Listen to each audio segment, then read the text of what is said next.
I'll just start, or does he have to ask again? Yeah, ask it again one more time. Why not? Okay, Just in case. got you. Keep it flowing. Yep. Wait, he has to. Why are you running for the city council? I'm running for District 3 City Council Lease Summit because I believe there's some very large decisions that are going to be made by City Council in the next 4 years. I think it's important that the citizens are aware of these projects coming up and that they have a voice in how these projects are decided. I think it's also important for there to be a partnership between Lee Summit government and the citizens in these future projects, and that the citizens are protected from any influence in these projects that may affect them negatively. In what ways will the property reserving property impact the city? Okay, that's a big one. So for the people who don't know, there are 4,000 acres going up for sale in Lee Summit for development. There's 1,000 acres on the north side in my district, District 3, and that includes land that runs along Todd George, north to south, and it runs from Woods Chapel Road all the way down to Colburn Road. The other 3,000 acres are in South Lee Summit, running west of Route 291 south along South Longview Road. This is property that currently is agricultural and can be developed into commercial properties. It can be developed into residential properties. And this is going to have a huge impact on our city as far as infrastructure, schools, taxes, environmental aspects, and other things that we don't even know of yet because this is a blank canvas and we don't know what's going to be developed there. I think it's important that the citizens have a voice in what happens on those acres. I think it's important that the citizens are aware of each development that happens in that process and to make sure that things don't get passed through without everybody knowing it and having an approval in that process. So I think I can be a huge part of the transparency of this process and make sure things that happen behind closed doors are brought out to light to everybody. And that this is something that we can all go down the road together and feel comfortable with what's going up there. There's another big project, the United Methodist Summit Church property. Do you have an opinion on that project? Okay, so also for the people who don't know what's going on there, the United Methodist Summit Church, which was a vacant property for a few years, was recently bought and is going to be developed into 267 high-end apartments.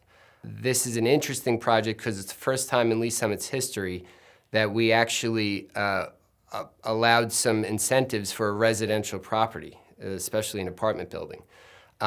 These incentives have been kind of controversial as far as what Lee Summit has given as far as tax exemption for this process.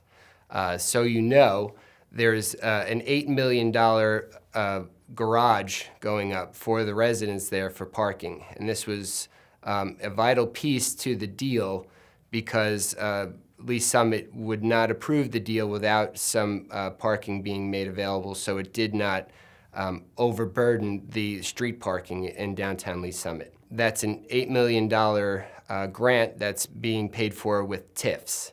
TIFs are tax incremental financing. And what that means is there will be an increase in sales tax in a certain area to help provide payment for this. This was part of the deal, and this was something that the deal would not have gone through if there was not some incentive in helping with the garage. The other thing is there's going to be, all the construction materials are going to be tax exempt as well. So by my calculations, this is almost $10 million worth of tax exemption for a $52 million deal being done here. I think the positives to this are that the deal may not have gotten done without it, and this is a property that's been vacant. It was a church property to begin with, which had no tax revenue from it. So now the schools are going to have some major benefit from this. I think it's going to help all the businesses of our already thriving downtown. And I think it's something that will help grow that downtown if it's done responsibly.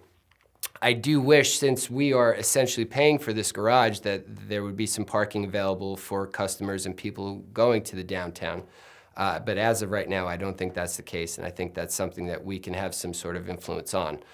I think this project was unique because it was a residential property, and the incentives that are part of it are something that may set a precedence for future residential projects. I think it's important that we are diligent in not allowing incentives for all future residential projects, and it's going to be on a case-by-case basis. This one was unique in the sense of that it was a prime piece of property in the downtown. I think it does enhance our downtown of Lee Summit, and I think it's something that we'll have to watch for going forward. There is a third project that's being considered by the board, and that's the Municipal Airport Runway. Yeah. Do you have an opinion of that? I do. Living north of the airport, we get a lot of that air traffic in our district, District 3. That airport in the last 3 years has expanded more than 1,000 feet to allow larger planes and jets to come in there. We see some of that traffic over our house. I think that is one of the defining moments that got me into running for City Council, because I was concerned that at this trajectory we were going to end up with commercial planes flying over our house, and it would affect our property value and the quality of life for the people in District 3. I've done some research on it. With the recent expansion to 5,500 feet, it allows jets up to 60,000 pounds. These are large commercial jets. They're able to go from each coast nonstop to Lee Summit, but not the size of planes that are 737s, which would be 160,000 to 200,000 pounds. I think there'll be a positive benefit there economically, as it can bring in some big corporations and some big jobs for people of Lee Summit. My concern in being in District 3 and living on the north side of District 3 is that these jets fly right over our house and our community. I'm concerned that future expansion of that runway could lead to commercial jets and their use of our airstrip. I don't think that's something that will benefit Lee Summit. I think during my term as council member, I will do everything I can to prevent any future expansion of the airstrip and keep things the way they are. So we have a better quality of life in District 3.